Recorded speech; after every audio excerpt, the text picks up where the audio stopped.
Tuan-tuan dan puan-puan yang saya muliakan, marilah kita buka kelas kita pada pagi ini dengan bacaan Ummul Kitab yang kita niatkan agar Allah Subhanahu wa taala menyampaikan pahalanya kepada roh junjungan besar Nabi Muhammad sallallahu alaihi wasallam, ahli keluarga baginda, sahabat-sahabat baginda, para tabi'in, para aulia, syuhada, ulama, seluruh masyayikh dan guru-guru kita muslimin muslimat, dan juga kepada sahabat-sahabat kita yang telah pun pergi meninggalkan kita.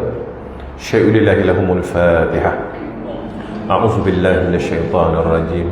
Bismillahirrahmanirrahim. Alhamdulillahi rabbil alamin.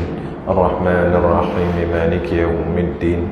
Iyyaka na'budu wa iyyaka nasta'in. Ihdinas siratal mustaqim. صراط الذين أنعمت عليهم المغضوب عليهم ولا الضالين آمين. الحمد لله والصلاة والسلام على رسول الله وعلى آله وصحبه ومن نصره ووالاه. سبحانك لا علم لنا إلا ما علمتنا إنك أنت العليم الحكيم ولا حول ولا قوة إلا بالله العلي العظيم.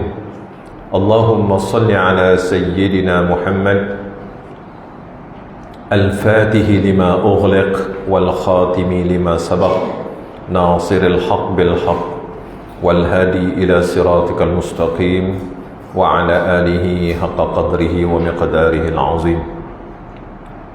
Tuan-tuan dan puan-puan yang saya muliakan, alhamdulillah, bersyukur kita kehadrat Allah Subhanahu wa taala kerana pada pagi ini dengan limpah rahmat, izin serta perkenannya Allah Subhanahu wa taala kita dapat bertemu, berkumpul seperti mana biasa pada setiap hari Sabtu, kadang-kadang hari Ahad. Jadi kita syukur di atas nikmat yang tidak putus-putus daripada Allah kepada kita kerana memilih kita untuk berada di dalam majlis ilmu. Apabila muwafaqah kehendak Allah dan kehendak hamba, itu namanya takdir. Apa maksud muwafaqah? Bersamaan, bersertaan. Artinya tepat jadi. Kita nak, Allah Ta'ala nak, maka benda tu baru jadi. Kalau kita nak, Allah Ta'ala tak nak, tak jadi. Ya? Sebab itu bila muwafaqah kehendak hamba dan kehendak Tuhannya maka terjadi. Itu namanya takdir. Itu namanya takdir. Jadi sebenarnya Allah Subhanahu wa taala telah mentakdirkan lagi qadim, lagi azali, kehendaknya bahawa kita berhimpun di sini, ya. Kita sudah ada dalam ilmunya, sudah ada dalam iradahnya. Allah Taala kehendak dia qadim lagi azali, ya. Dan kebetulan pula kita dengan perancangan, dengan apa, dengan itu, dengan ini, maka muwafaqah dengan apa yang Allah Ta'ala telah kehendak daripada sejak dahulu, maka terjadilah. Maka itu namanya takdir, ya. Baik, kita telah pun hari ini kita baca kitab tauhid dulu, ya. Kitab tauhid. Muwafaqah kan mustaqah. Muwafaqah. Muwafaqah ni daripada perkataan wafaqah, bersamaan, bersertaan, bertepatan, wafaqah. Wabillahi taufik. Taufik tu maksudnya wafaqah lah, ya. Jadi wafaqah, muwafaqatan, bertepatan, bersamaan, ya. Kena, orang kita kata, kena kehendak Allah dengan kehendak kita. Nama takdir, namanya takdir. Kalau kita je nak, bukan daripada takdir Allah, tak akan berlaku, ya. Baik. Jadi kita telah membicarakan pada minggu yang lalu, berminggu-minggu yang lalu, sebab saya sebulan sekali je kelas ni, tuan-tuan, ya, berkenaan dengan sifat keempat, sifat Allah Subhanahu wa taala, iaitu sifat mukhalafah lil hawadith, ya. Sifat mukhalafatuhu lil hawadis. Betul tak? Kita dah baca kita sifat mukhalafah lil hawadis dan kita sampai hari itu pada muka surat 20. Perhatian. Betul, ya? Di situ kita berhenti. Perhatian. Jadi saya tak ulang dah lah yang ta'rif mukhalafah tu, ya. Jadi kita terus baca pada muka surat 20. Kita berhenti pada perhatian. Ya, maksud mukhalafah lil hawadis artinya bersalahan Allah Subhanahu wa taala dengan segala perkara yang baharu. Ya, bersalahan Allah dengan segala makhluknya. Bersalahan Allah, tak serupa Allah dengan ciptaannya. Ya, kainat, kita sebut itu ciptaan belaka lah. Ataupun bersalahan Allah dengan segala sesuatu. Allah bukan sesuatu. Ya, Allah bukan sesuatu. Jadi bersalahan Allah dengan segala sesuatu.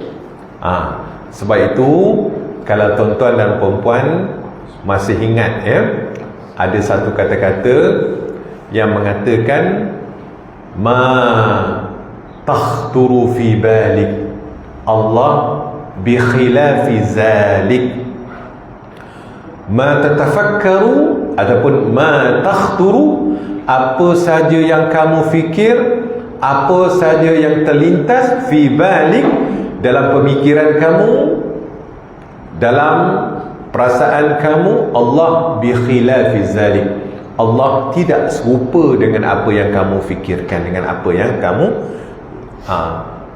angan-angankan, itu tak sama, ya. Jadi sebab itulah mukhalafah lil hawadis, Allah Ta'ala itu sifat dia bersalahan zat Allah yang laisa kamislihi syai' dengan hawadis. Hawadis ni maksudnya baharu. Apa yang baharu? Masiwallah. Apa yang selain daripada Allah, semuanya baharu. Apa yang termasuk lagi? Makhluknya, ciptaannya, sesuatu alam. Alam ni termasuk yang kita bicarakan dululah, kainat. Jadi saya tak nak pergilah dah dalam bicara yang lebih panjang lebar. Jadi kita faham bahawa sifat Allah Ta'ala itu sifatnya bersalahan dengan segala perkara yang baru. Jadi kita sambung balik apa kata musannif dalam kitab ini. Qala al-musannif rahimahullahu ta'ala wa nafa'ana bihi wa bi'ulumihi fid daraini amin. Boleh ambil kursi dekat sini, ya, kalau tak cukup. Ambil kursi di tempat lelaki, bawa ke tempat perempuan, memang adat lah, ya. Orang perempuan lebih ramai daripada orang lelaki. Jadi ambil. Jadi orang lelaki yang datang lambat kan suruh dia bersila. Sebab dia datang lambat. Baik, apa kata musannif dalam kitab ini? Kesimpulan, ya, kesimpulannya 10 bentuk penyerupaan ini adalah sama sekali mustahil bagi Allah Subhanahu wa ta'ala.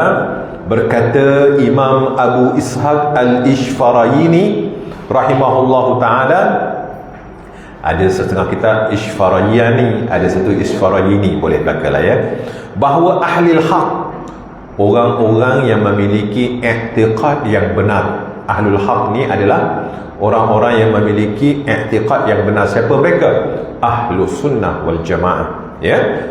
Sebab itulah ahlul haq, ahlu yang Rasulullah sallallahu alaihi wasallam iktiraf.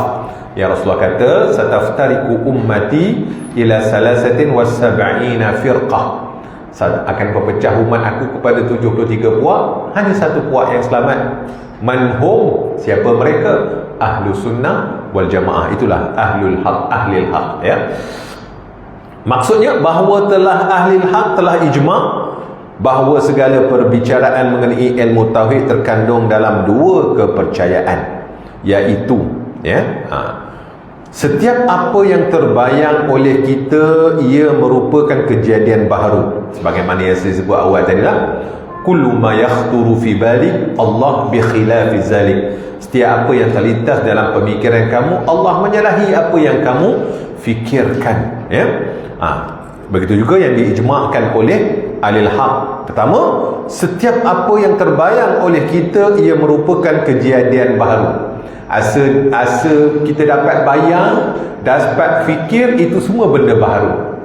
Tuan-tuan, baginda Nabi SAW beritahu syurga, nikmat syurga tu pun satu benda yang tak dapat kita nak bayangkan. Apatah lagi Allah, zat yang laisa kamislihi syai', yang mencipta, yang menjadikan syurga. Lagilah kita tak dapat nak bayangkan. Syurga pun tak dapat kita nak bayangkan, ya. sebagaimana sabda baginda Nabi sallallahu alaihi wasallam, ya,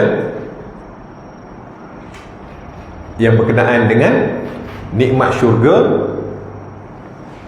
ma la 'ainun ra'at wala uzunun sami'at wala khatar ala qalbil bashar.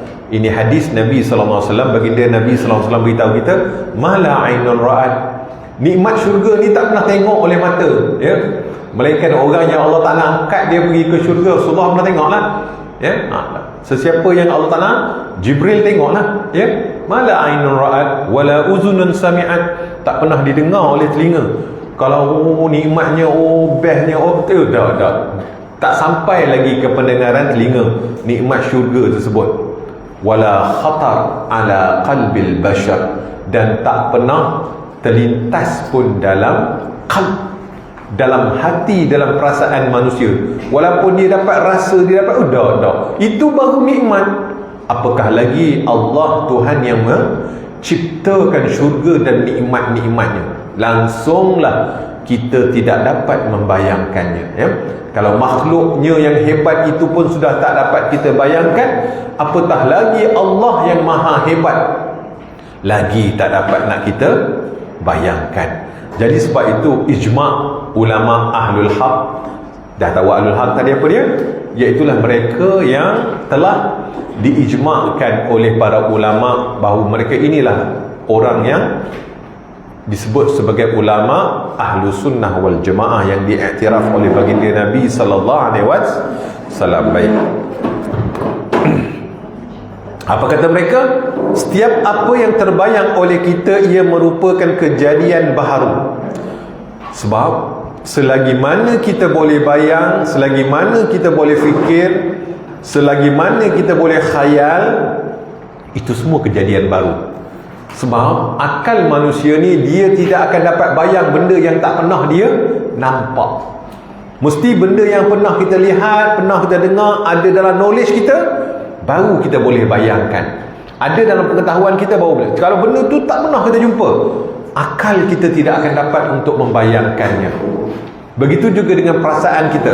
Perasaan kita mestilah satu momen, satu apa momen ni dalam masa kita, situasi ataupun kondisi yang kita pernah rasa, kesedihan yang melampau, keseronokan yang melampau, kegembiraan, itu momen, ya, kenangan yang terindah, baru kita boleh bayangkan sebab kita pernah merasai perasaan tersebut, ya. Contoh, seseorang yang pernah duduk depan Kaabah. Tuan-tuan, kita pergi ke Mekah, duduk depan Kaabah, macam mana dia punya rasa? Rasa kali pertama berbeza dengan rasa kali kedua. Rasa pertama itulah yang paling syahdu. Bila tengok je Kaabah tu rasa, ya Allah, sayunya. Tapi pergi hari kedua, pergi hari ketiga, pergi minggu 10, tengok benda tu dah berubah kan. Khusyuk itu dah berubah. Jadi momen itu, selagi mana kita tidak dapat rasa, kita tidak dapat bayangkan. Sebab itu ahli-ahli sufi mengatakan ilmu mereka, ilmu tasawuf. Walaupun kita baca kitab tauhid, kita kutip sikit kata-kata ahli tasawuf. Apa kata ahli-ahli sufi? Ilmu mereka ini, ma lam yadhuq lam yadri. Sesiapa yang tidak pernah merasai ilmu kami, maka dia tidak takkan tahu. Ya, sebab tu cerita-cerita dalam ilmu tasawuf adalah ilmu berkenaan dengan rasa. Hanya orang yang dia pernah dirasakan oleh Allah tentang perasaan itu, mereka akan tahu perasaan itu. Kalau mereka tak pernah rasa, maka mereka tidak tahu. Sebab itu ada kekuatan yang terbatas. Akal, kekuatannya sangat terhad. Kekuatan akal yang sangat terhad itu tidak sebagaimana qalb lebih kuat daripada akal. Hati kita ni lebih kuat daripada akal. Qalb pula ada pembatasannya, yang mana qalb ini dia ada terbatas. Ruh lagi kuat. Sebab yang pernah musyahadah, yang pernah menyaksikan Allah adalah ruh kita. Sebagaimana firman Allah Ta'ala, alastu bi rabbikum qalu bala syahidna, takkah aku ni Tuhan kamu? Allah Ta'ala beritahu dalam Quran, ya? Lalu pada roh menjawab, qalu bala syahidna, bahkan engkau Tuhan kami, kami menyaksikannya. Jadi sebab itulah tuan-tuan, sebab itu dari segi akal, sebab ilmu tauhid, ilmu kalam yang kita bicara ini adalah bahasan akal. Adalah ilmu di mana bahasannya adalah akal. Itu hari saya selalu sebut pada tuan-tuan, ta'rif kepada akal itu apa dia. Ini tuan-tuan kena ingat, ya, bicara tentang akal. Al-aqlu lil ma'kulat. Akal itu bagi benda-benda yang makul. Apa maksud makul? Yang boleh difikir. Benda yang akal tak lepas fikir, dia tak boleh. Dia kata surrender. Dia kata benda tu tak betul, ya. Dia kata betul. Sebab tu akal dia sesuai dengan sains. Sebab sains ni melalui uji kaji, ya. 1 campur 1 2. Akal tak boleh terima. 1 campur 1 dia kata 5. Tak boleh. Akal kata salah, ya. Bahan ini campur bahan ini akan menghasilkan oksigen, nitrogen, ataupun boleh menghasilkan macam-macam lah yang kita belajar dalam bio ataupun kimia tu tuan-tuan, ya. Artinya apa yang diuji terbukti itu akal boleh terima. Lebih pada tu akal tak boleh terima. Sebab itu peristiwa Isra' dan Mi'raj akal tak boleh terima, ya, tak boleh terima. Sebab apa? Sebab bahasan akal ni dia ada terhad. Jadi dalam ilmu tauhid, salah satu daripada hukum yang kita guna dalam ilmu tauhid ialah hukum akal. Ingat lagi, wajib, istihalah, mustahil, dan jaiz, harus, ya. Wajib Allah Ta'ala itu ada, mustahil Allah Ta'ala itu tak ada, ya. Dan satu lagi, harus Allah Ta'ala berbuat. Harus bagi Allah mengadakan, harus bagi Allah mentiadakan, ya. Jadi artinya, sebab itu akal ini dia terhad, ya. Setiap apa yang kita nak bayangkan, dia mesti benda tu dah kita pernah tempuh, pernah tengok, dan pernah kita ada informasi, maklumat berkenaan perkara tersebut, baru kita terbayang. Dan apa yang dapat dibayang oleh akal itu bikhilaf, menyalahi zat Allah Subhanahu wa ta'ala. Mustahil akal mampu mencapai membayangkan zat Allah, sifat Allah. Mustahil, ya. Berkenaan dengan Allah, mustahil akal itu dapat membayangkan. Baik. Sebab itu ulama kata ini, setiap apa yang terbayang oleh kita ia merupakan kejadian baru dan kita iktikadkan ia bersalahan dengan Allah. Kerana setiap yang kita sangka itu adalah makhluk Allah dan Allah lah yang menjadikannya. Setiap apa yang dapat kita bayangkan itu adalah makhluk Allah. Semuanya dijadikan oleh Allah Subhanahu wa ta'ala. Tuan-tuan, jangan kita ingat benda yang kita nampak je benda yang dijadikan oleh Allah. Kita nampak sekarang ni diri kita, makhluk alam ini, benda-benda ni, benarlah benda yang kita nampak. Kita rasa benda tu dijadikan oleh Allah. Sebenarnya perasaan kita dijadikan oleh Allah. Benda yang tak nampak pun, ya, macam roh kita, perasaan kita, ilmu kita, tuan-tuan, penglihatan kita, pendengaran kita, rasa kita, itu juga makhluk Allah. Kerana dia dicipta, dijadikan oleh Allah. Daripada tiada kepada ada, ya, bukan benda yang zahir, benda yang batin. Sebab itu bila kita nak kenal tentang Allah, kita mesti tahu apa itu sifat makhluk. Apa itu sifat makhluk? Sifat makhluk dia tertakluk kepada 4 ciri, 4 unsur. 1 jisim, 2 jirim, 3 arad, 4 jauhar. Jirim, jisim, arad, jauhar. Ini sifat makhluk. Kalau ada 4-4 ni, makhluklah dia. Dan Allah Ta'ala tidak memiliki ke-4-4 ini. Allah Ta'ala tidak berjirim, Allah Ta'ala tidak berjisim, Allah Ta'ala bukan jauhar, Allah Ta'ala bukan arad. Selalu saya kata tuan-tuan, kalau contoh jisim tu apa? Seperti contoh garam. Garam tu kan dia berketul-ketul dan dia keras, rasanya masin. Masin tu kita tak nampak. Masin itu adalah arad bagi garam. Jisim dia kita nampak, ya. Lepas tu warna putihnya, warna putih garam itu dia tidak akan boleh ada, melainkan mesti ada benda yang dia tempelkan padanya, ya. Baru lekat warna putih.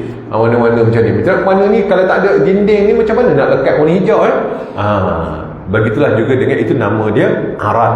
Arad ni dia memerlukan kepada jisim untuk dia bertempel padanya. Contohlah ya, kalau semua bersifat itulah jirim, jisim, arad, jauhar, semuanya sifat makhluk. Ada salah satu padanya makhluklah dia, sekalipun yang dinamakan jismul latif, yang disebut dalam bahasa kita tadi jauhar. Jauhar tu macam mana? Malaikat. Malaikat ni jismul latif. Malaikat ni subhanallah, kalau mengikut hadis Rasulullah, dalam majlis kita ni penuh dengan malaikat tuan-tuan ya. Hadis Nabi, hadis sahih riwayat Bukhari Muslim, malaikat dia berkumpul di dalam majlis kita, berkumpul sampai arasy Allah Taala. Tapi kita tak nampak. Kalau kita nampak tuan-tuan, penuh ni, tak cukup ni dewan ni ya tuan-tuan ni. Kita terpaksa sewa Jubilee Perak, itu pun tak cukup ya, penuh kan datang. Pasal apa? Dengar malaikat dah tuan-tuan ya Allah. Sebab tu perlu pada iman ya.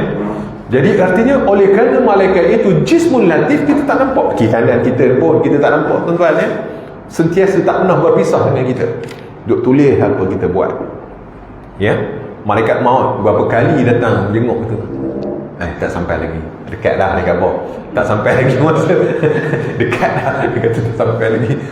Satu hari beberapa kali malaikat maut tengok muka kita. Tapi oleh kerana kita tak nampak dia. Itu namanya jismul latif. Jisim yang latif, yang lembut. Jadi artinya dia makhluk, tapi kita tidak dapat merasainya. Okey, sebab itulah tuan-tuan ya. Kali kita tengok lagi. Jadi sebab itulah setiap apa yang dapat terbayang apanya bi khilaf. Allah tu dia tak sebagaimana yang kita boleh bayangkan. Yang ni kan bila kita pergi membicarakan tentang wahdaniyah Allah, kita bicara tentang kam muttasil, kam mufasil, lagi kita nampak. Lagi kita kan nampak kam muttasil, kam mufasil. Kam muttasil, kam mufasil ni lah orang banyak lari ya, orang tak nak belajar tauhid ni payah dia kata. Ya, apalah ada pula kam muttasil, kam mufasil ya. Jadi sebenarnya tuan-tuan, lagi susah kita belajar, lagi tinggi Allah Ta'ala berikan ganjaran kepada kita, lagi dekat kita kepada Allah Subhanahu wa Ta'ala. Jangan takut susah.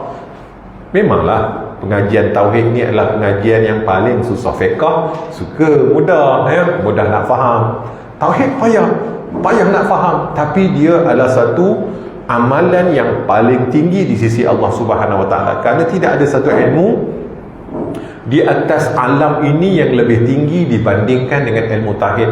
Sebab itulah semua rasul-rasul, nabi-nabi yang diutuskan oleh Allah, mereka bawa apa? Bawa tauhid, bawa ilmu untuk mengenalkan manusia kepada Allah. Sebab tu belajar tauhid ni belajar yang paling tinggi tuan-tuan. Susah sikit tak mengapa ya. Disebutkan al-ajru ala qadri shiddatih. Ganjaran itu mengikut kadar kesusahan seseorang. Lagi susah kita belajar, lagi tinggi manfaat yang kita dapat. Tuan-tuan, lagi teruk tuan-tuan beribadah, lagi besar ganjarannya. Sebab tu tak ramai orang bangun sembahyang malam, sembahyang tahajud, nak berzikir tengah malam, nak baca Quran. Tak ramai. Pasal apa? Susah. Ya, lagi susah tuan-tuan kita buat ibadah, lagi besar ganjaran dia. Sama dengan ilmu. Lagi susah untuk kita mendapatkan ilmu itu, lagi besar dia punya ganjaran si Allah. Tuan-tuan, mati je kita. Soalan yang pertama tentang tauhid tuan-tuan. Man rabbuka wa man nabiyuka. Tak nak belajar tauhid. Ya, ilmu yang paling tinggi, ilmu memanglah susah sikit, tapi kita sabar. Kerana di atas kesusahan kita tu, ganjaran yang menanti kita sangat besar, iaitu qurbah ilallah. Satu, hampirnya kita kepada Allah. Yang kedua, ma'rifatullah, dapat mengenal Allah. Itu yang paling tinggi. So siapa yang dapat ma'rifah mengenal Allah, maka itulah yang paling tinggi. Ya, so ma'rifah kita melalui ilmu tauhid ini ma'rifah level pertama, iaitu ma'rifah aqliyah. Kita mengenal Allah dengan melalui ilmu akal, secara ilmiah, secara berdalil, berbahas. Satu lagi ma'rifah. Itu kita bicara dalam ilmu tasawuf. Ma'rifah zauqiyah, mengenal Allah secara zauqi. Itu nanti kita bicara dalam ilmu tasawuf. Tapi dalam ilmu tauhid, bicara dia bagaimana kita menggunakan akal ataupun yang disebut sebagai hukum akal untuk kita mengenal akan Allah Subhanahu Wa Taala. Sebab itu akal ini walaupun dia hebat, yang menjadikan kita manusia ni hebat kerana ada akal. Kita jadi khalifah, dapat memimpin, mentadbir, buat itu, buat ini. Kerana apa? Fungsi akal yang Allah Ta'ala berikan kepada kita. Walaupun akal ini sedemikian hebatnya, namun dia terbatas. Al-aqlu lil ma'kulat. Ingat takrif dia. Akal itu bagi benda-benda yang logik, benda-benda yang makul, yang boleh difikirkan. Makul ni yang boleh difikirkan. Tak boleh fikir, akal tak terima. Ya. Jadi salah satu di antara ilmu tauhid perbahasannya adalah berkenaan dengan akal, hukum akal. Kita ada hukum akal, hukum adat, dan hukum syarak dalam kita membicarakan ilmu tauhid. Baik, itu yang pertama. Setiap apa yang terbayang oleh kita merupakan kejadian baru dan kita iktikadkan ia bersalahan dengan Allah Subhanahu Wa Taala, kerana setiap yang kita sangkakan itu adalah makhluk Allah, dan Allah Subhanahu Wa Taala lah yang menjadikannya. Dapat bayang, itu bukan Allah, bersalahan dengan Allah, itu masih lagi makhluk. Ya. Sebab itulah Imam Abdul Qadir Al-Jailani, seorang sultan awliya wali Allah, bila setelah dia orang kata bermunajat kepada Allah, satu ketika datang satu cahaya yang gilang gemilang kepadanya, ya, untuk memperdayakannya. Cahaya itu kata apa? Wahai Abdul Qadir, dia kata, akulah Tuhanmu. Pada hari ini aku lepaskan engkau daripada segala taklif yang telah aku taklifkan ke atas hamba-Ku. Bisa, tuan-tuan ya. Abdul Qadir kata, nyah engkau wahai yang dilaknat, mal'un, celaka engkau, lari engkau, jauh engkau pada aku wahai yang terlaknat. Ya. Lepas tu dia blok, macam mana engkau tahu aku ni iblis? Dia kata yang terlaknat. Ini sudah tentu ilmu kau yang menyelamatkan kau. Dia masuk lagi jarum dia, dah selamat dengan ilmu. Syekh Abdul Qadir kata, aku selamat dengan rahmat Tuhanku. Ya. Ilmu tu kurniaan Allah kepadanya. Jadi kita kenal bahawa apa? Bahawa Allah laisa kamislihi syai'. Datanglah macam mana bentuk pun, dapat dibayangkan itu bukan Allah. Syekh Abdul Qadir Syarani, dia kata, selagi mana boleh rupa, berbentuk, beritu, berini, boleh dibayang, bukan Allah. Ini bukan Allah, ini mal'un. Walaupun dia datang dengan, begitulah juga dengan kita sakaratul maut besok, tuan-tuan, macam-macam datang pada kita. Sebab itulah perjuangan terakhir iblis la'natullah untuk menyesatkan kita, nak masukkan kita ke dalam gulungan dia. Dia akan datang dengan pelbagai cara, ya. InsyaAllah, mudah-mudahan dengan rahmat Allah, Allah Ta'ala bantu kita, ya. Sebab tu, sebagaimana seseorang itu hidup, begitulah dia akan dimatikan. Tuan-tuan, mudah-mudahan dengan rahmat kurnia Allah, Allah Ta'ala menyelamatkan kita, ya. Saya pernah tanya kepada tuan guru saya Gabor, dalam hidup ini kita sentiasa dengan dia, takkan masa susah esok dia nak lepaskan kita, ya. Itulah rahmat Allah. Jangan bergantung dengan amal, jangan bergantung dengan apa-apa, bergantunglah dengan Allah dan rahmatnya. Hanyalah Allah dan rahmatnya saja kita boleh selamat.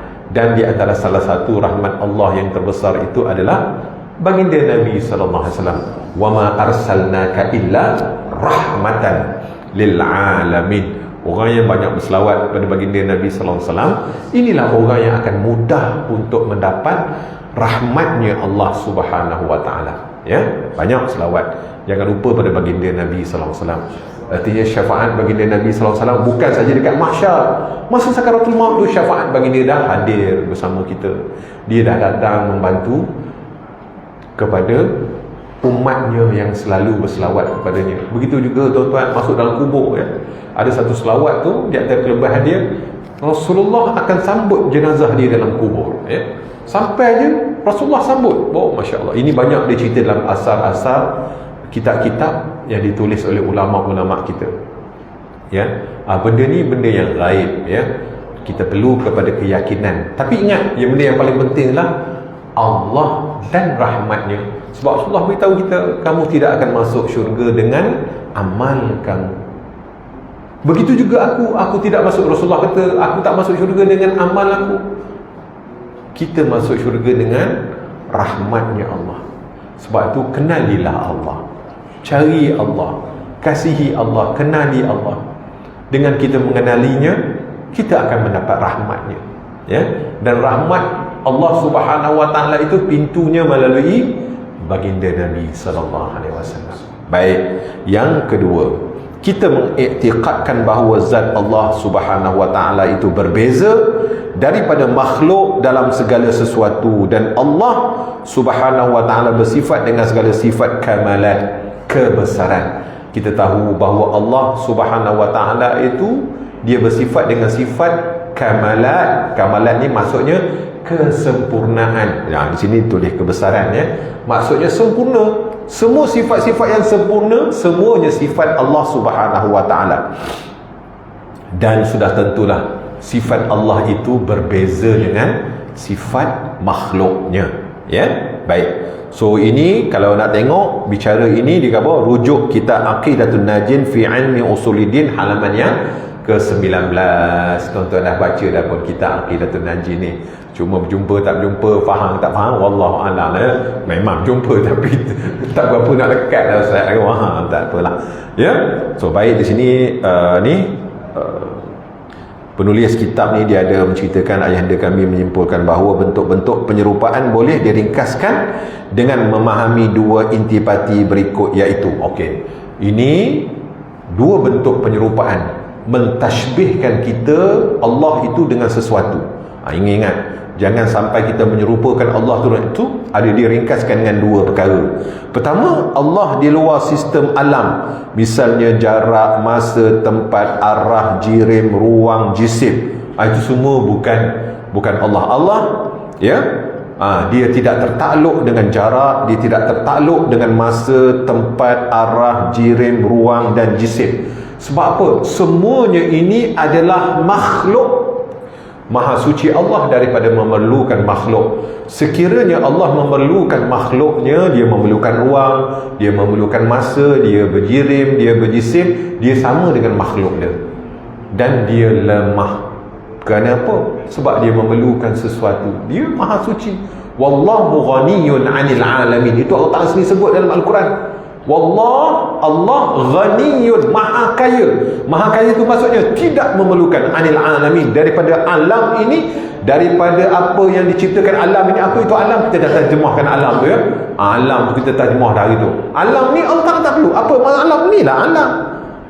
Masa itu alam, jarak alam, arah alam, jirim alam, ruang alam, jisim itu alam. Ya, kerana Allah bi khilaf zalik. Allah tidak serupa dengan sekali. Kalau Allah memerlukan, dia lemah. Dia adalah alam. Maha suci Allah daripada bersifat ataupun memerlukan kepada, dia memerlukan ruang. Maha suci Allah memerlukan ruang, jisim, jirim, arah. Maha suci Allah pada memerlukan arah. Dia tidak di atas, tidak di bawah, tidak di kiri, tidak di tangan, tidak di luar, tidak di dalam, tidak di tengah, tidak. Bi khilaf zalik. Laisa kamislihi syai'. Ya, kalau kita kata Allah ada di dalam, sudah. Allah ada dalam diri manusia. Setengah ilmu hakikat mengatakan Allah Ta'ala berada di dalam. Punah tuan-tuan. Kira benda tu punah. Ya. Allah Ta'ala kata pada dalam Al-Quran, wallahu muhitun lil alamin. Allah maha meliputi sekalian alam. Tuan-tuan selalu berjumpa dengan Al-Quran ni. Wallahu muhitun lil alamin. Allah Ta'ala itu maha meliputi sekalian alam. Apa yang diliputi sekalian alam? Alam yang diciptakan yang maha luas ni, Allah Ta'ala meliputinya. Meliputi kehendaknya, ilmunya, kudratnya, iradatnya, hayatnya, samaknya. Satu pun tidak terlepas daripada Allah. Kesan daripada perbuatannya lihat pada alam. Itulah benda. Tak lari pada ilmu Allah, tak lari daripada kehendak Allah, tak lari daripada kudrat Allah, tak lari daripada tu Allah Maha meliputi sekalian alam. Dan kita tahu bahawa kudrat dan zat itu tidak bercerai tanggal. Kudrat dan zat itu dia tidak berpisah. Kita tahulah bahawa nampak pada kesan-kesan penciptaannya iaitu alam ini, itu kesan perbuatan Allah. Kesan perbuatan Allah datang daripada ilmunya.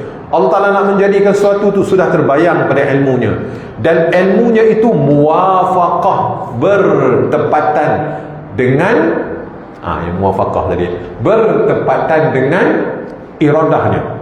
Benda yang Allah Ta'ala kehendaki qadim lagi azali, ilmunya sudah menyertainya. Sebab tu mustahil kehendak Allah itu salah, mustahil kehendak Allah itu tidak sempurna. Sebab apa? Kehendaknya itu muwafaqah dengan ilmunya. Walaupun benda tu tak jadi lagi, ya, seperti contoh orang yang akan dilahirkan dekat hari kiamat besok, tak lahir lagi sekarang, tapi sudah ada dalam ilmu Allah, sudah ada dalam kehendak Allah, ya. Sebab tu Rasulullah boleh beritahu kepada kita tentang tanda-tanda kiamat, benda tu, benda ni apa. So itu Allah Ta'ala yang beritahu pada Rasulullah benda ni begini. Itu dalam kehendak dia. Allah Ta'ala telah menentukan, memutuskan dari kehendak dia yang qadim lagi azali. Tapi perbuatannya belum berlaku lagi. Tanjizil hadis belum berlaku lagi.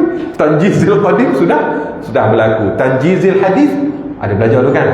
Tanjizil hadis ni bila berlaku? Tanjizil hadis, ya, tapi benda tu sudah ada dalam ilmu, sudah diputuskan oleh Allah Subhanahu wa Ta'ala. Tanjizil qadim, tanjizil hadis, ini pun satu lagi bab yang meningkan, ya, orang yang belajar bab tauhid. Tapi bila kita tengok gini, kita dah nampak relate dah, ya. Tanjizil hadis ni perbuatan Allah yang berlaku pada masanya, berlaku, lahir, berlaku. Itu tanjizi hadis, ya, keputusannya yang berlaku sekarang, tapi sudah diputuskan oleh Allah sejak lagi. Sebab Allah merancang, Allah berkehendak, bukan sebagaimana makhluknya berkehendak. Baik, kita tengok di sini dua bentuk penyerupaan, ya, yang telah digariskan oleh pensyarah, orang yang mensyarahkan kitab ini. Dia kata dua intipati berikut dia kata, satu, Allah di luar sistem alam, misalnya jarak, masa, tempat, arah, jirim, ruang, jisim. Hal yang disemikian rupa tidak boleh disandarkan atau dinisbahkan kepada Allah. Perkara-perkara ini, tuan-tuan, jangan kita sandar, jangan kita nisbahkan kepada Allah. Allah bi khilafi zalik. Allah tidak serupa dengan apa yang kita nak cuba sandarkan ni. Jangan, ya. Ini semua makhluk. Maha suci Allah. Wallahu ghaniyun 'anil 'alamin. Allah sebut dalam Quran tadi apa dia? Allah itu dia tidak memerlukan daripada alam ini sesuatu pun. Wallahu ghaniyun 'anil 'alamin. Dia tidak memerlukan alam ini, ya, untuk mengatakan dialah Tuhan. Dia tak perlu pun alam ni. Kalau alam ini tak ada pun, dia tetaplah Allah yang esa, yang berkuasa, yang hebat, ya. Dia tak perlu. Alam ini diadakan daripada tiada kepada ada. Sedangkan Allah yang tidak ada awal bagi adanya. Dia kekal sedia kala, ya. Tidak ada awal, dia memang sedia ada, ya. Jadi sebab itulah tuan-tuan, bila mana sesuatu yang diadakan, itu namanya makhluk, itulah alam. Dan Allah tidak memerlukan kepada alam untuk mengatakan dialah yang hebat, dialah yang berkuasa. Kerana kalau tak ada alam pun dia tetap berkuasa. Ni ada orang yang mendalilkan dengan alam. Boleh, ya, kita mendalilkan dengan alam untuk menunjukkan Allah. Tapi ada satu lagi orang yang mendalilkan Allah. Allah lah, kalau Allah tak ada, semua ni tak ada. Tapi satu lagi dalil, macam kita belajar sifat 20, adanya Allah kerana adanya alam. Kita menjadikan alam itu sebagai dalil untuk menunjukkan adanya Allah, ya. Satu lagi tuan-tuan, orang yang lebih tinggi, ulama-ulama tasawuf, dia mendalilkan Allah. Allah lah segala-galanya. Kalau bukan Allah berkehendak, alam ni tak ada. Kalau Allah tak kuasa, alam ni, dia mendalilkan Allah, menjadikan Allah sebagai dalil. Satu, orang menjadikan alam sebagai dalil. Satu lagi yang lebih tinggi, orang itu dia menjadikan Allah itu sendiri sebagai dalil. Baik. Yang kedua tadi, Allah di luar sistem manusia, misalnya berhajat, makan, minum, letih, binasa. Allah tidak terlibat dengan ni. Allah tak makan, tak minum, tak letih dan tak binasa. Yang demikian semua tidak boleh disandarkan ataupun dinisbahkan kepada Allah. Mudahnya tuan-tuan, dalam surah Al-Ikhlas kita baca Qul huwallahu ahad. Itulah tauhid yang paling ringkas, paling perfect. Fahamlah itu. Qul huwallahu ahad. Katakanlah Allah itu esa. Allahus samad. Allah lah tempat kita bergantung. Lam yalid walam yulad. Dia tidak beranak dan tidak diperanakkan. Walam yakul lahu kufuwan ahad. Ini dia yang kita sedang belajar ni. Walam yakul lahu kufuwan ahad. Maksudnya Allah laisa kamislihi syai'. Dia tidak memerlukan kepada dia mukhalafah lil hawadis. Jadi Allah Subhanahu wa taala itu dia khilaf dengan segala apa yang kita nak bayangkan dengan makhluknya, dengan segala sesuatu. Tak dapat nak bayangkan Allah. Maha suci Allah daripada kita dapat membayang-bayangkannya. Habis bab mukhalafatuhu ta'ala lil hawadis. Kita masuk kepada sifat kelima, qiyamuhu binafsih. Wa yajibu fi haqqihi ta'ala al-qiyamu bin nafsi. Wa ma'na annahu ta'ala la yaftakiru ila mahallin wala ila mukhassisin wa ضده al-ihtiyaju ila al-mahalli wal mukhassisi. Baik, maksudnya wajibu dan wajiblah fi haqqihi ta'ala, pada haknya Allah Subhanahu wa ta'ala. Wajib bagi Allah itu bersifat, pada haknya al-qiyamu binafsi, berdiri dengan sendirinya. Maksud berdiri dengan sendirinya, dia tidak memerlukan kepada sesuatu selain daripada zatnya. Dia perlu kepada malaikat? Tak perlu. Tak ada malaikat pun tak apa. Dia boleh mengurus, boleh mentadbir. Contoh, sebab zatnya lah zat yang maha berkuasa. Dia boleh mengada, boleh mentiadakan. Cuma segala sesuatu yang ada dengan malaikatnya, dengan apa-apa yang ada ni menunjukkan kepada keagungannya, kebesarannya, kesempurnaannya. Boleh Allah Ta'ala jadikan malaikat? Boleh saja. Dia jadikan makhluk selain daripada malaikat untuk menjadi pembantu? Boleh juga. Boleh dinaikkan martabat makhluk mulia lebih daripada malaikat? Boleh. Boleh contohnya.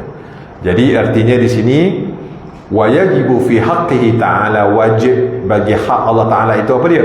Qiyamuhu binafsih. Dia berdiri dengan sendirinya.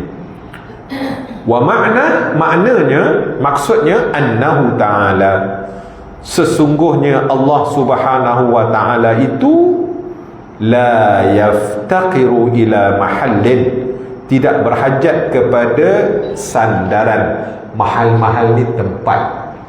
Mahal ni dalam bahasa Arab asalnya tempat. Tidak berhajat kepada tempat, tidak berhajat kepada sandaran, tidak berhajat kepada sesuatu. Itu maksud dia. Mahal tu asalnya mahal qiyam, mahal dalam bahasa Arab mahallun maksudnya tempat. Di sini dia tulis tak berhajat kepada sandaran. Baik, kita boleh tengok dia punya tafsir di bawah tu. Mahal apa dia? Berhajat kepada tempat sandaran. Al-mahal di sini bukan merujuk kepada lokasi tempat, akan tetapi tempat untuk berdiri atau erti lain bagi zat. Analoginya seperti warna biru berhajat kepada tempat berdiri atau tempat sandaran. Sifat warna biru tidak boleh berdiri sendiri, ia mesti melekat pada mana-mana tempat, contohnya dinding. Oleh kerana itu dikatakan jika Allah Subhanahu wa ta'ala berhajat kepada tempat berdiri zat dia, ia membawa maksud Allah ialah sifat. Sebab tu kalau dikatakan bahawa zat Allah itu dia memerlu kepada sesuatu, macam warna hijau yang ada pada dinding ni, macam warna putih yang pada garam tadi, macam rasa yang memerlukan garam untuk masin, itu maksudnya dia adalah sifat, dia bukan zat. Maha suci Allah daripada bersifat gitu ya. Allah Ta'ala dia tidak memerlukan sandaran, dia tidak memerlukan macam mana cat ini dia memerlukan kepada dinding untuk menunjukkan keberadaannya. Dah, Allah Ta'ala tidak begitu. Dia tidak memerlukan kepada apa untuk menunjukkan akan zatnya itu ya. Dia tidak memerlukan. Baik. Jadi kita tengok di sini lagi, itulah analogi yang dibuat oleh syarih ataupun orang yang mensyarahkan akan kitab ini ya. Baik, maksudnya annahu ta'ala, Allah Subhanahu wa ta'ala itu la yaftaqiru ila mahallin, dia tidak memerlukan kepada tempat, wala ila mukhassisin, dan kepada mukhassis, orang yang menciptakannya. Jadi di sinilah ya, sebagaimana yang kita jumpa dalam syarah kita yang terdahulu, iaitu kepada sifat tasalsul dan daur. Allah Ta'ala itu dia tidak memerlukan kepada pencipta. Kalau tidak, tak habis-habis tasalsul dengan daur. Apa maksud tasalsul? Silsilah, ada rantaian dia ya. Macam tasalsul ni apa? Contoh, kita ni ada sebab adanya ayah kita, ayah kita ada sebab adanya aki kita, aki kita ada moyang kita, moyang kita ada sebab ada tok yang kita, tok yang kita ada tok yang kita. Artinya itu namanya silsilah, tasalsul. Daur ni adalah pusingan. Daur pula, mana dulu ayam dengan telur? Ini selalu saya sebut pada tuan-tuan ya. Ayam dulu ke telur dulu? Pening kepala, sampai kiamat pun takkan habis. Ayam dulu, telur dulu. Ayam, telur kata kawan dulu, ayam kata tak. Kalau kawan tak ada, macam mana awak nak ada? Telur kata kalau kawan tak ada, macam mana awak nak? Sampai dia memerlukan di luar selain daripada telur dan ayam, selain daripada telur dan ayam, iaitulah yang menciptakan telur dan yang menciptakan alam, barulah berhenti. Kalau tidak, tak habis-habis, aku dulu, engkau dulu, aku dulu, engkau dulu ya. Jadi artinya dia memerlukan kepada yang di luar, yang selain dari telur dan ayam, yang menciptakan telur dan ayam. Barulah berhenti dia punya pusingan daur tu. Kalau tidak, tak habis-habis, aku dulu, kau dulu, aku dulu, kau dulu. Macamlah juga tasalsul ni. Jadi sebab itulah Allah Ta'ala itu dia tidak berhajat kepada mukhassis. Apa maksud mukhassis? Yang menciptakannya, yang menjadikannya. Satu lagi yang sama kudrat dengannya. Sebab tu tak boleh ada kudrat ni ada dua, sama dengan Allah Ta'ala. Ataupun kita esok, boleh tak dalam kita baca sifat kudrat, boleh tak Allah Ta'ala ini menciptakan satu lagi Tuhan yang ada kudrat sama dengan dia? Sudah tuan-tuan. Ini semua akal yang gila-gila yang nak merosakkan kita. Kalau tidak, tak boleh. Allah Ta'ala itu lemah, dia kata sudah. Macam mana tuan-tuan nak jawab? Itu mesti kita belajar bab kudrat nanti. Itu ada sebab tu kita perlukan kepada ta'aluk untuk kita menolak hujah-hujah yang seumpama ini. Itu bukan kerja Allah Ta'ala ya. Bukan kerja, bukan ya. Jadi artinya itu bicara kita dalam bab kudrat nanti ya, besok. Baik, artinya mukhassis ni maksudnya yang menciptakan Allah. Allah Ta'ala tidak berhajat kepada sandaran, tidak berhajat kepada tempat yang untuk menyandarkan, untuk dia orang kata menumpang ataupun bersandar, dan dia tidak memerlukan kepada yang menciptakannya, yang disebut al-mukhassis ya. Baik, kita tengok lagi. Lawan bagi sifat berdiri dengan sendiri adalah berhajat kepada tempat sandaran dan penciptaan. Al-ihtiyaj ila mahal wal mukhassis. Ya, lawan dia ya, Allah Ta'ala itu dia berhajat kepada tempat untuk bersandar, ataupun dia berhajat kepada mukhassis. Itu lawan dia. Mustahil maksudnya Allah Ta'ala itu berhajat kepada tempat, dan mustahil Allah Ta'ala itu berhajat kepada yang menciptakan dirinya. Kalau dia berhajat kepada tempat, maka dia bukan Tuhan. Kalau dia berhajat kepada mukhassis yang menciptakannya, dia bukan Tuhan, dia lemah. Dia lemah. Bila lemah, itu sifat mustahil bagi Allah. Ataupun yang disebut sebagai al-istihalatu mustahil. Sifat yang mustahil kepada Allah, ya, al-istihalatul mustahil. Mustahil Allah yang memiliki sifat yang mustahil. Jadi dia pening sikitlah, al-istihalatu al-mustahilat, ya. Baik. Jadi sebab itu mustahil bagi Allah, dia ada tempat sandaran, ada pencipta baginya. Itu menunjukkan pada lemahnya Allah, menunjukkan bahawa Allah memerlukan kepada sesuatu selain dirinya. Sebab qiyamuhu binafsih, berdirinya Allah dengan sendirinya, dia tidak memerlukan kepada sandaran, dia tidak memerlukan kepada yang mencipta menjadikannya, dia tidak memerlukan kepada kuasa lain untuk bantu dia. Tak perlu kepada sesuatu pun, dia tidak bergantung. Sebab tu Allah sebut Allahu ghaniyun 'anil alamin. Allah Maha kaya dari segala alam ini. Dia tak perlu pun, ya. Dia absolute power. Inilah baru sebenar-benar absolute power, ya. Kuasa mutlak, ya. Dia kuasa mutlak. Fa'alul lima yurid. Allah Ta'ala sebut dalam Al-Quran yang selalu kita baca tu, surah apa saya dah lupa dah. Fa'alul lima yurid. Dia buat apa yang dia nak. Orang lain tak boleh nak kata no. Tak boleh.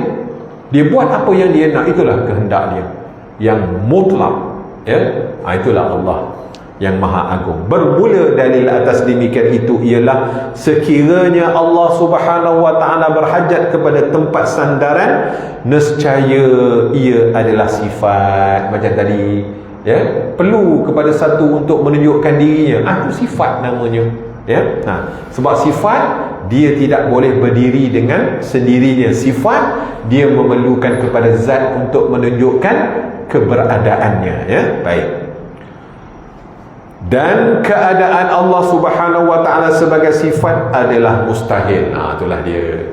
Dan keadaan Allah Subhanahu wa taala sebagai sifat mustahil.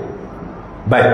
Dan seandainya Allah Subhanahu wa taala berhajat kepada pencipta, nescaya Allah adalah baharu. Dan sekiranya pula dia berhajat kepada pencipta ke apa penolong ke, dia adalah baharu. Dan keadaan Allah Subhanahu wa taala baharu adalah mustahil.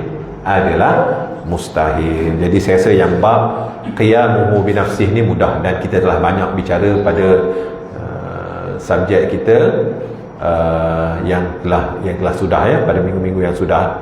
Dan insya-Allah kita akan sentuh juga dalam sifat wahdaniyah Allah Taala ni, ya. Satu, dia berdiri dengan sendirinya mudah je.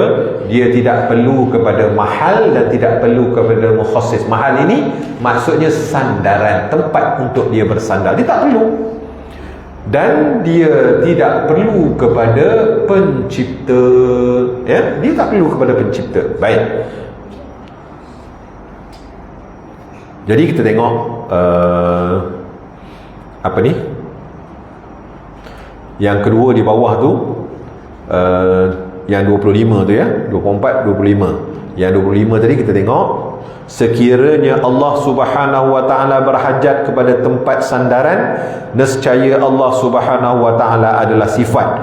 Keadaan Allah Subhanahu wa taala sebagai sifat adalah mustahil, kerana Allah Subhanahu wa taala adalah zat yang bersifat dengan sifat kamalat. Dia adalah zat, ya, yang bersifat dengan sifat kamalat. Keadaan Allah Azza wa Jalla adalah baharu juga adalah mustahil, kerana telah jelas dalil tiada permulaan, yakni qidam bagi Allah Subhanahu wa taala. Oleh itu jelaslah Allah berdiri dengan sendirinya dengan maksud tidak berhajat kepada tempat sandaran dan tidak berhajat kepada pencipta. Dia nak cerita itu je, ya. Jadi tuan-tuan, bila kita tahu qiyamuhu ta'ala binafsih, Allah Ta'ala itu berdiri dengan sendirinya. Berdiri dengan sendirinya maksud apa? Allah Ta'ala tidak berhajat kepada sandaran dan tidak berhajat kepada yang menciptakannya, ya. Dan dia tidak memerlukan alam ini pun. Sebab apa? Dia sendiri sebut wallahu ghaniyun 'anil alamin. Dia ni maha kaya, tidak memerlukan alam ini, ya. Bahkan alam inilah yang memerlukan Allah. Macam kita je lah contoh alam. Kita je lah alam ni. Semua yang kita tengok ni semua alam. Ini memerlukan Allah. Kalau Allah tak gerak, kita tak gerak. Kalau Allah tak kurniakan, kita petunjuk tak dapat petunjuk. Tak kurnia idea, tak dapat idea. Tak itu, tak ini, maka kita ni sangat bergantung kepada Allah. Kan dulu kita ada belajar af'alul ibad. Af'al ibad maksudnya perbuatan hamba. Satu af'alullah, perbuatan Allah, itu mudahlah kita faham. Af'al ibad ni perbuatan hamba. Dalam kita belajar perbuatan hamba tu, perbuatan hamba secara ringkas dibahagi kepada dua. Satu af'al ikhtiyariyah, satu af'al ittirariyah. Ini kita lagi tajuk sikit ya. Af'al ikhtiyariyah, af'al yang kita pilih. Contoh, sama ada kita nak datang kelas ni ke ataupun kita tak nak datang kelas. Contoh, kita pergi kedai mamak, nak makan nasi lemak ke, nak makan roti canai, itu kita boleh pilih mengikut kehendak kita ya. Af'al kita nak sembahyang lama ke, nak sembahyang sekejap ke, benda yang kita ini dalam kehidupan kita banyak benda yang kita boleh pilih. Itu af'al ikhtiyariyah, artinya kita boleh pilih melalui pemilihan kita. Satu lagi af'al ittirariyah, af'al yang tidak boleh kita pilih, macam kita jatuh, aksiden, sakit. Satu lagi af'al ittirariyah apa? Jantung kita ni. Kita ada pilihan ke nak gerakkan jantung kita ni berapa minit, nak slow sikit lah beat dia. Oh, boleh buat? Tak boleh. Tuan-tuan, darah kita, circulation blood kita ni, boleh ke? Kandungan lemak, kandungan oksigen, kandungan macam-macam lah kandungan. Kita boleh pilih ke? Tak boleh pilih, tuan-tuan. Benda dalam kita ni terima je lah. Itu ittirariyah. Bergerak jantung, bergerak nadi, bergerak, itu af'al ittirariyah. Ya, benda yang tak boleh kita kontrol, af'al ittirariyah. Semua af'al ittirariyah ni semua mazhab setuju ya. Sebab di luar bidang akal tak boleh bicara. Yang kita berselisih tentang af'al ikhtiyariyah. Di sini lah Jabariyah kata gini, Qadariyah kata gini, Mu'tazilah kata gini ya. Yang kita berselisih pada af'al ikhtiyariyah. Di sinilah yang menentukan sama ada orang tu Ahlussunnah ataupun Qadariyah ataupun Mu'tazilah ataupun Jabariyah. Dia berselisih sikit sangat tempat perselisihannya tuan-tuan. Tapi perselisihan tu adakah langsung 100% af'al Allah ni, af'al ibad ni tak ada campur tangan Allah. Kalau 100% dia kata, di situ jatuh ulama berselisih kufur. Ini kufur secara mutlak kerana tak ada campur tangan kuasa Allah. Mana boleh hamba Allah ni tuan-tuan, Allah Ta'ala biarkan. Kalau Allah Ta'ala terus campur tangan, mana boleh kita? Sebab kita ni bergerak, kerana digerakkan olehnya.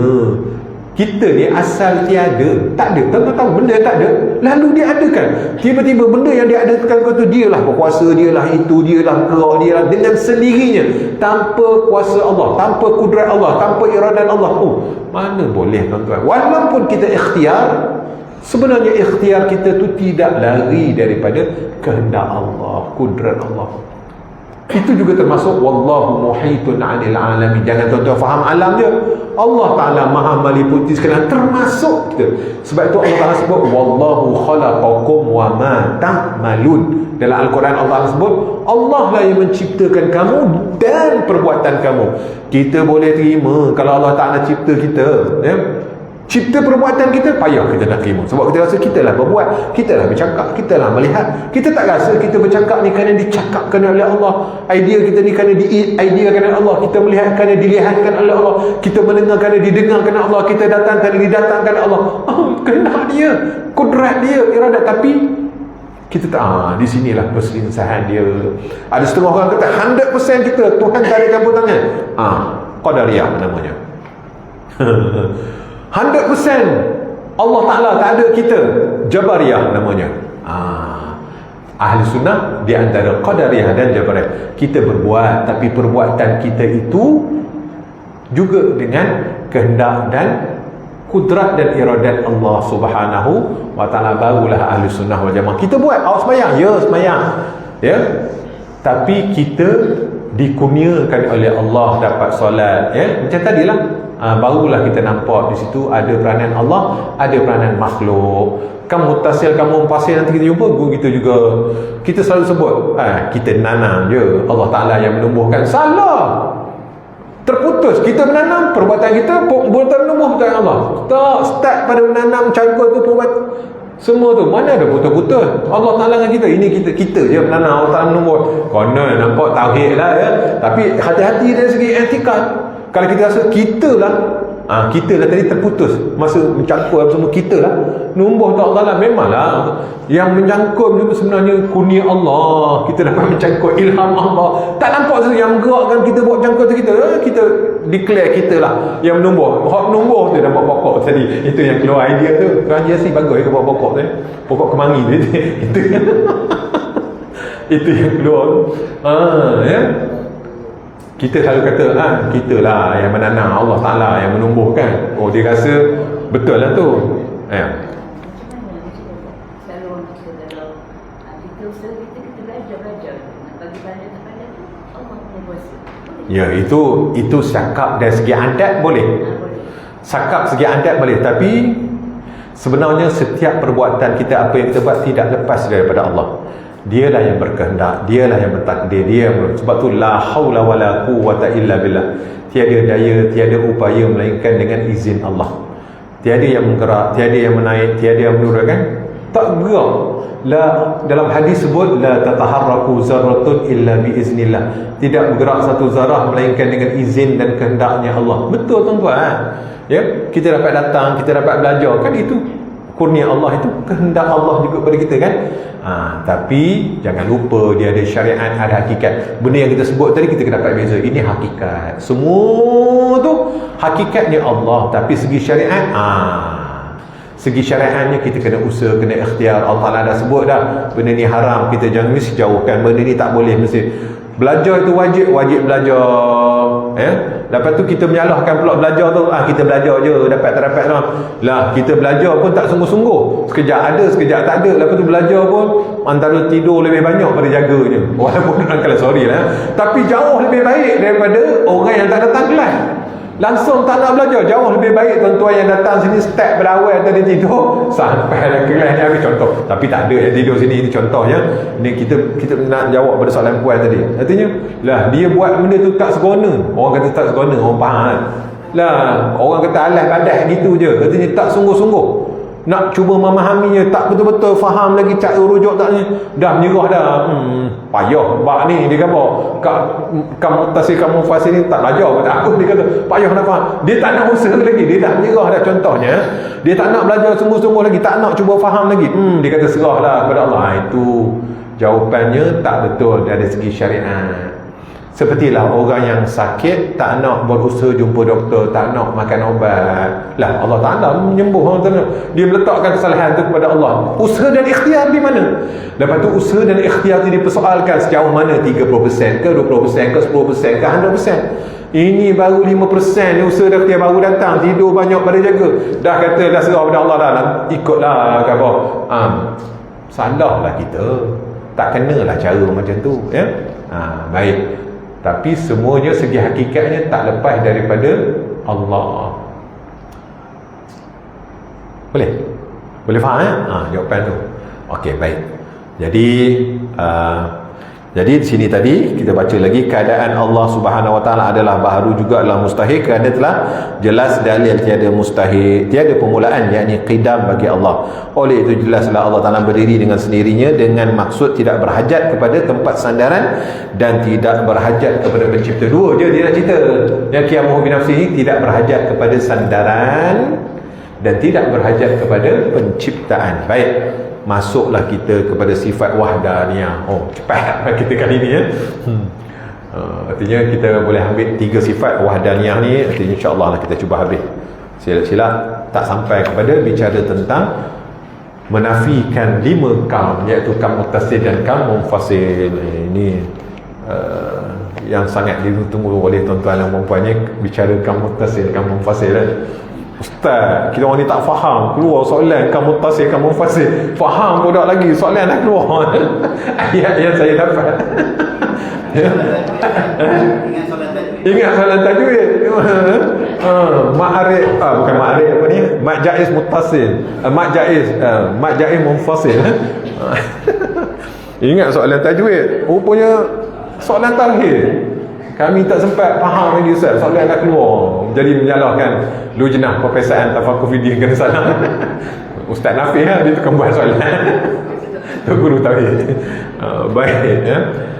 Kita baca wa yajibu fi haqqihi ta'ala, sifat wahdaniyah ya. Sifat yang keenam, wa yajibu fi haqqihi ta'ala al-wahdaniyah fi dzat wa fi sifat wa fil af'al. Wa ma'na al-wahdaniyah fi dzat annaha laysat murakkabatan min ajza'in muta'ammidatin.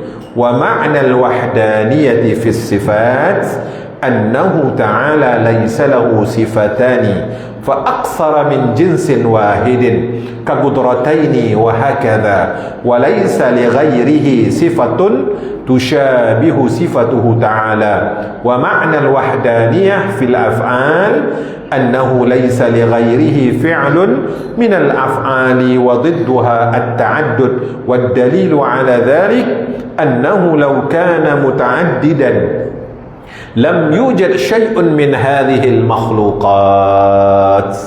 Habis ya, dari segi matan dalam kitab ini. Baik, maksudnya wajib, wajibu fi haqqihi ta'ala, wajib bagi haknya Allah Subhanahu wa ta'ala, bersifat ia dengan sifat al-wahdaniyah, esa ya. Esa Allah Ta'ala itu pertama pada zatnya, esa Allah Ta'ala itu pada sifatnya, esa Allah Ta'ala itu pada perbuatannya. Maknal wahdaniyah fi zat, makna esa pada zat, annaha laysat murakkabatan min ajza'in muta'addidatin, ianya tidak tersusun daripada min ajza. Ajza ini bahagian-bahagian ya, maksudnya tunggal. Esa pada zat adalah sungguhnya Allah Ta'ala tidak tersusun dari bahagian-bahagian yang terhitung. Muta'addidah itu yang berbilang-bilang, yang tersusun ya, yang tersusun. Contoh macam kita ni zat tapi tersusun, ada kepalanya, ada badannya, kakinya, tangannya, perutnya, macam-macam lah. Itu maksudnya tersusun daripada ajza yang berbahagian-bahagian. Ataupun tersusun daripada ajza yang bahagian-bahagian. Kita ni apa dia? Terdiri daripada kulit, daripada lemak, daripada darah, daripada cecair itu, cecair ini, daripada tulang, dari macam-macam lah tuan-tuan. Itu ajza muta'addidah. Itu namanya murakkabah, tersusun daripada unsur-unsur yang pelbagai. Ajza muta'addidah itu maksudnya unsur-unsur yang pelbagai. Kan kita dulu kalau ada setengah pada manusia tu berunsur api, angin, tanah dan air. Itu unsur-unsur yang ada dalam diri manusia. Asal mula kejadian sekarang ni tak ada lah mana yang air, mana kalau gitu asal mula dahulu ya, penciptaan Allah Subhanahu Wa Taala menciptakan Adam alaihi salam ya.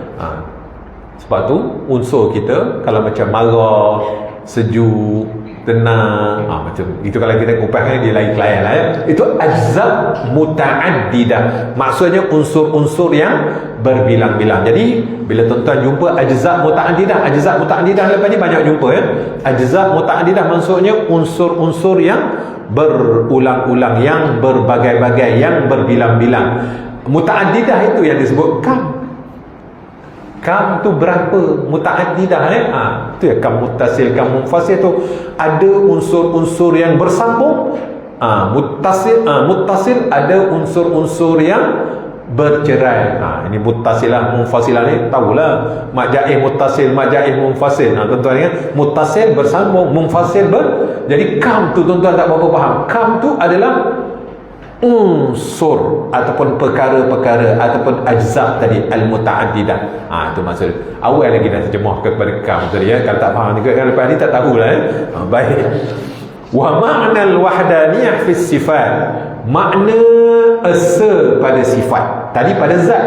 Makna esa pada sifat annahu ta'ala laisa lahu sifatani, sesungguhnya Allah Ta'ala itu tidak ada baginya dua sifat. Fa aksara min jinsin wahidin, maka lebih ataupun daripada jenis yang satu. Baik, kita tengok apa terjemahan dia di sini. 27 ya. Okey, panjang pula. Bicara kali ni panjang tuan-tuan ya. Memang tak habis lah kali ni. Pengertian asa pada sifat bahawa sesungguhnya Allah Azza wa Jalla tidak mempunyai dua sifat atau lebih dari satu jenis yang sama, seperti dua sifat kudrat dan lain-lain. Allah Ta'ala tu sifat kudrat ke, iradat ke, ilmu ke, hayat ke, sama ke, basar ke, kalam ke, ataupun sifat-sifat kamalatnya tidak ada, melainkan hanya satu. Dia satu, tidak ada dua kudrat, tidak ada dua ilmu, tidak ada tiga ilmu, tidak ada empat ilmu, tidak ada 100 ilmu, tidak ada asa ilmunya, satu ilmunya ya. Itu maksud tidak ada berbilang-bilang pada sifatnya ya. Baik, kemudian kita tengok lagi, kita baca makna terjemahan dulu ya, terjemahan matan ni dulu, baru tu kan barulah kita pergi kepada syarah dia.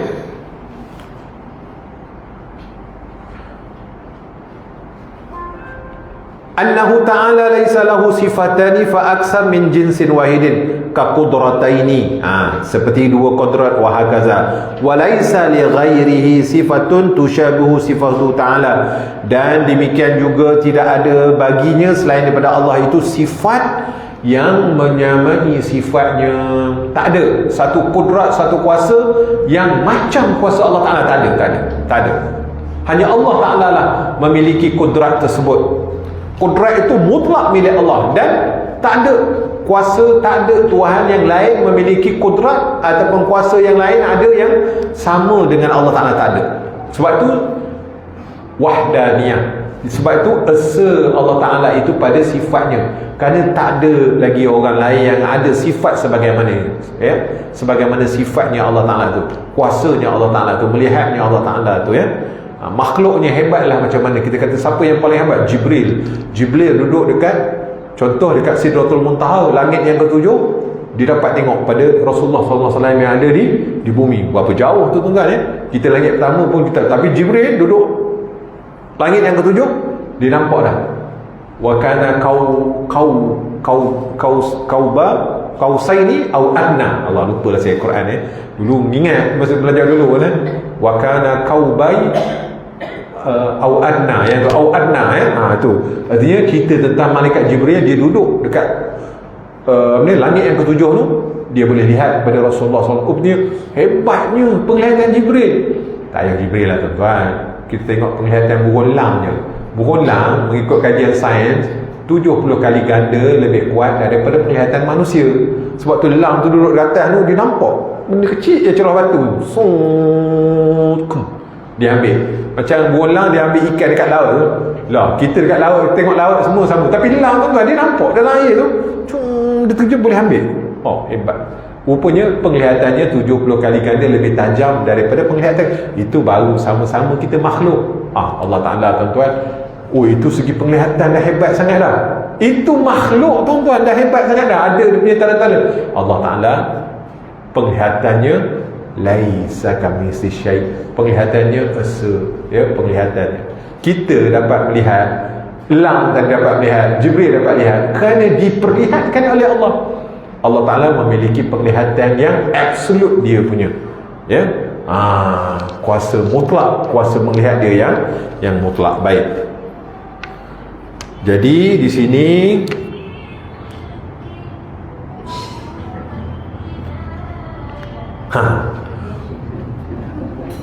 wa makna al-wahdaniyah fil af'al ya, makna wahdaniyah fil af'al pada perbuatan, annahu laysa li ghairihi fi'lun min al-af'al, bahawasanya tiadalah selain daripadanya memiliki perbuatan sebagaimana perbuatannya Allah. Dia esa, perbuatannya itu makhluk tak sama. Kalau makhluk berbuat, itu adalah kerana diizinkan oleh Allah. Perbuatan Allah laisa kamitslihi syai', tak dapat nak kita umpamakan dengan apa yang ada atas alam ini. Hebatlah dia berbuat, tapi tak sama dengan perbuatan Allah, kerana Allah itu maha hebat. Perbuatannya itu esa. Wa didduha at-ta'addud, dan lawan baginya berbilang-bilang. Lawannya itu adalah berbilang-bilang. Esa wahdaniyah, lawannya ta'addud. Itu dia nak beritahu. Esa tadi pada apa? Mengesakan Allah pada zatnya, mengesakan Allah pada sifatnya, mengesakan Allah pada af'alnya.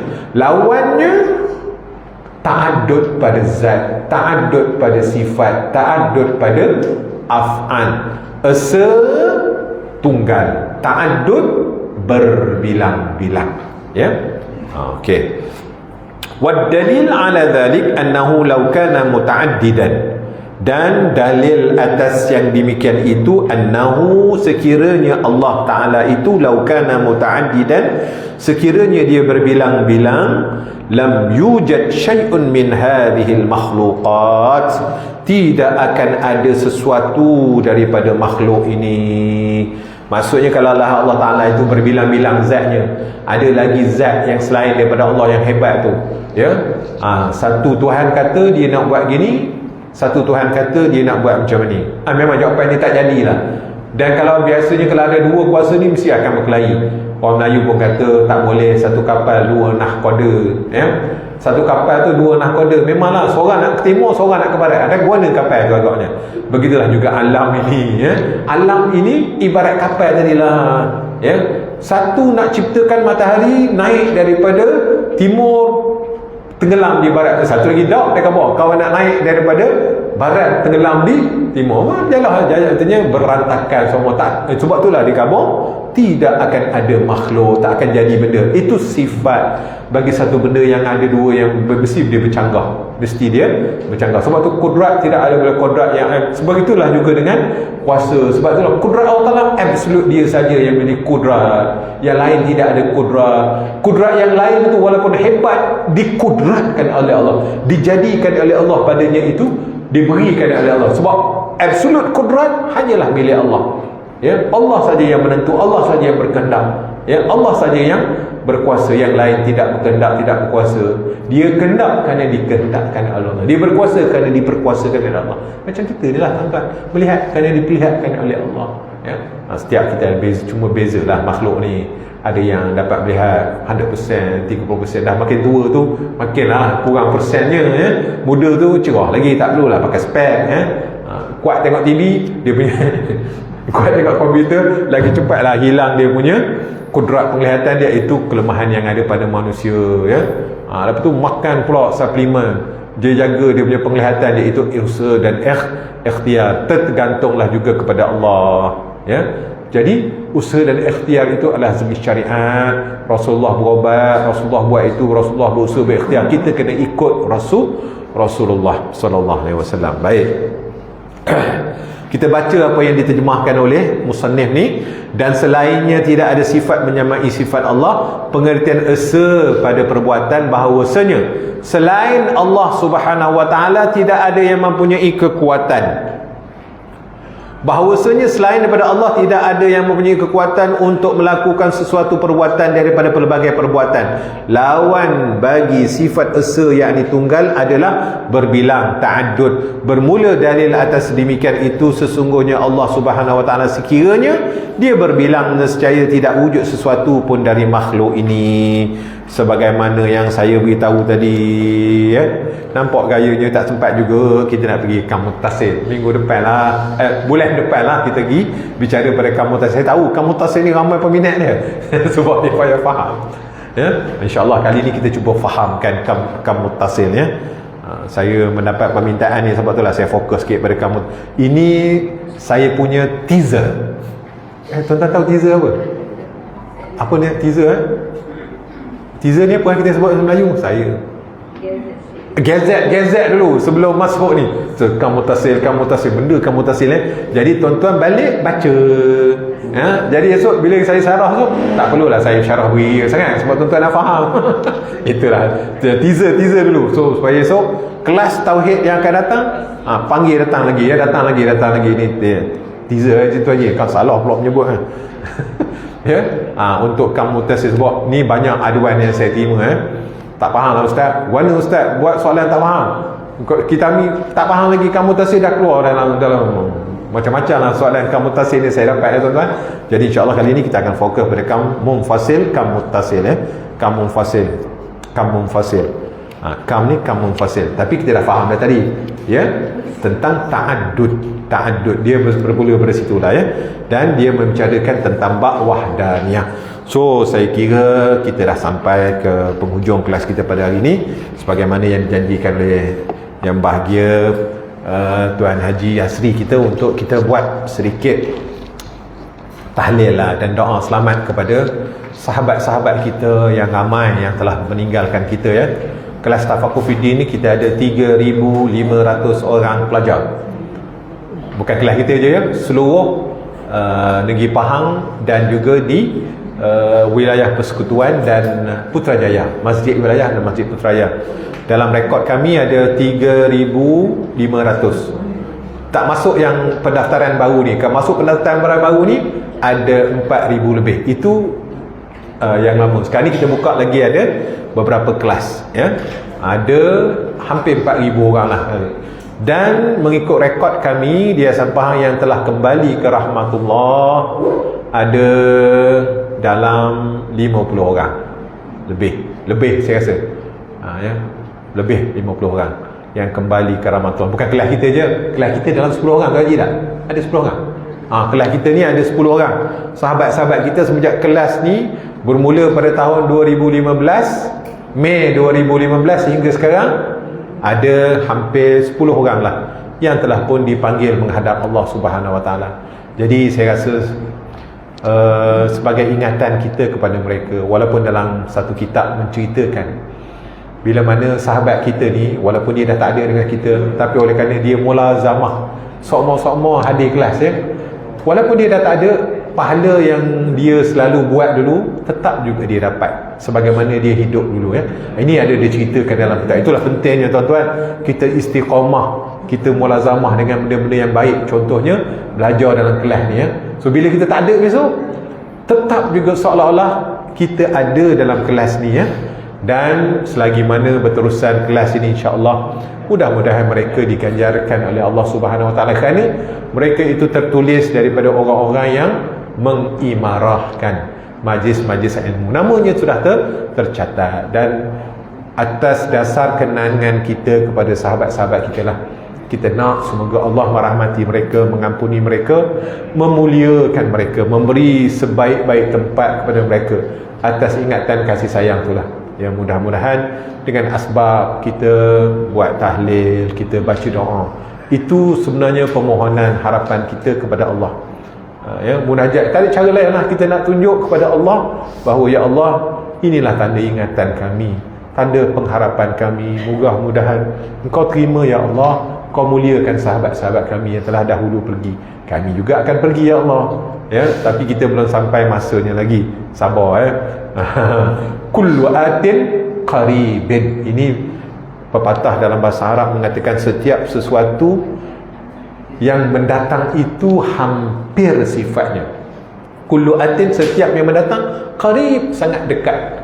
Kita ni sebenarnya dekat dah kematian, dekat dah ya, cuma kita je rasa jauh. Ya, sebenarnya kita ni setiap hari kita melangkah untuk menuju ni kematian kita, dia berhenti, dia stagnan. Kita berjalan. Kita akan nyampa tuan-tuan. Makin jauh tak?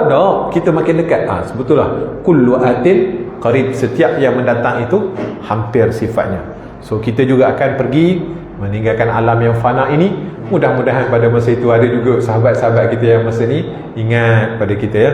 Mudah-mudahan mereka ataupun kita nanti sama-sama dirahmati oleh Allah Subhanahu Wa Taala. Baik, kita niat semoga Allah Subhanahu Wa Taala menyampaikan apa yang akan kita bacakan ini kepada roh sahabat-sahabat yang kita kasihi.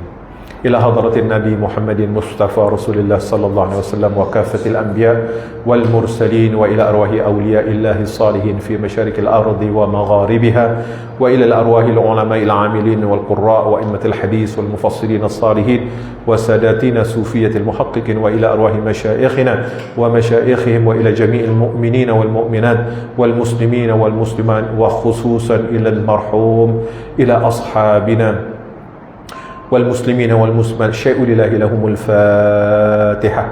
أعوذ بالله من الشيطان الرجيم. بسم الله الرحمن الرحيم.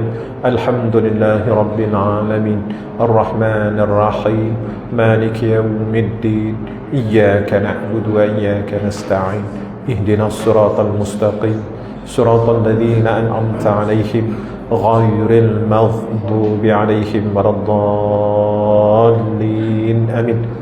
بسم الله الرحمن الرحيم. قل هو الله أحد الله الصمد لم يلد ولم يولد ولم يكن له كفوا أحد. بسم الله الرحمن الرحيم.